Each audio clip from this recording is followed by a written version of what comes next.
Hello everyone. In this video, I will go over my solution to the problem named path queries.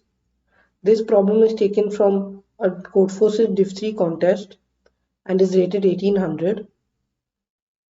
In this problem, we need to use the disjoint set union data structure to answer some queries in an offline mode. So the learning targets for this problem will be to understand what the disjoint set union data structure is and how can we use the disjoint set union data structure to answer queries offline. So in the first part of this video, I'll be going over briefly about what DSU is and what it can be used to do. So DSU is basically a data structure that allows us to keep information about each connected component of a graph. So in this problem, we need to keep track of the size of each connected component of the graph. There are two main functions or two main methods which we will be using in the disjoint set union data structure. The first one will be to find the leader node of the connected component. So remember, we are working with the connected components of the graph. That's why we need to keep track of the leader node of the connected component, and we need to be able to merge two connected components together. So that basically means when we are adding an edge from I to j, we are essentially merging these two connected components, and we need to be able to update the information in the merge function. So the first idea is that for each node we need to keep track of the leader node. So leader node is basically the representative node of node i's connected component. So initially leader node of I will obviously be equal to I because there's only one node in the ith connected component, and that is basically node I itself. So that's why we have no option but to keep leader node of I to be I. However, when we add an edge between I to j, there are clearly two possibilities. We either set leader node of I to j or we set leader node of j to I.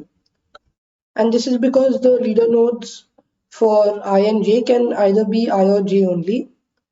And that's basically the two options which we have.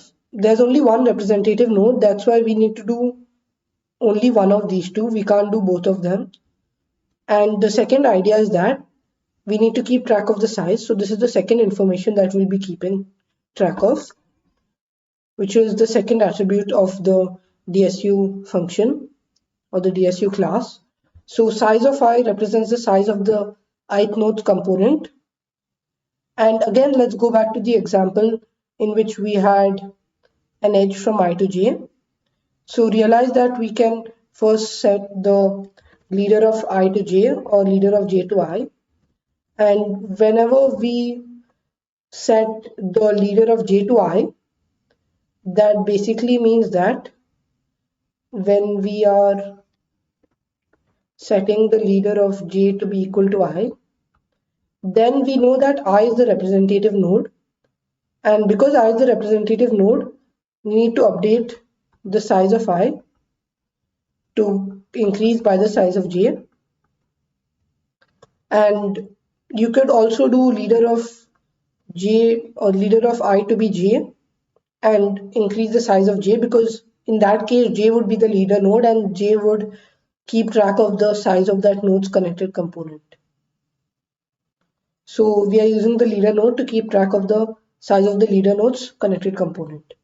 So that means we have two options. Option 1 is setting leader of j to I, and option 2 setting the leader of I to j.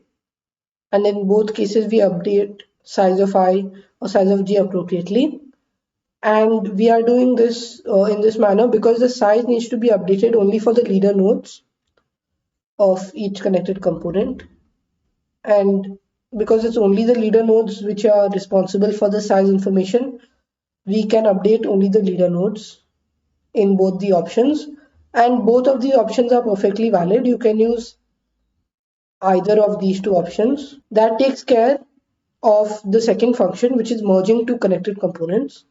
So as you can see, this above function is called the merge function in the DSU class.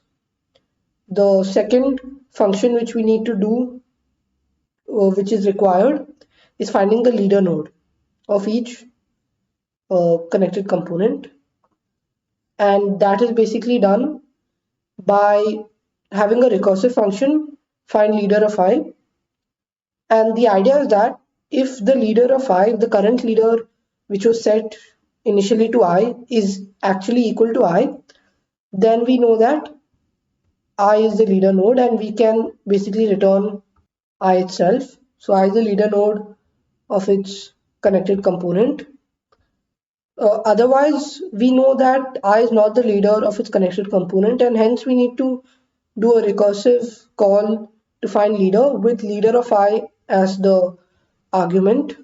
And we also set leader of I to be equal to the leader which we get from find leader. And this is a common optimization which you can take as a black box for now. And this is basically the find leader of I in code. And using find leader of I and the merge function above, the merge function is essentially two lines which sets leader of. So if you want to write a merge function, this is how to look: void merge int I and int j. So what you'll basically do is you'll set leader of j to be equal to I. I'm doing option 1. You can do option 2 also. And we'll basically do size of I plus equal to size of j. And an important thing to note that is we need to have I and j to be the leader nodes, because if I was not the leader node, then basically size of I would not do anything meaningful, because we need to update the leader nodes, and the quickest way to do that would be to set I to be equal to find leader of I and j to be equal to find leader of j. And using these three lines of code, we have completed the merge function, and using these two lines of code we have completed the find leader function. And that's how simple disjoint set union code is. And the concept is also quite simple. We need to keep track of the information for each connected component. So this is an overview of the disjoint set union data structure, which will basically tell you the size of each connected component and will tell you the representative node for each connected component. Now let's return back to the original problem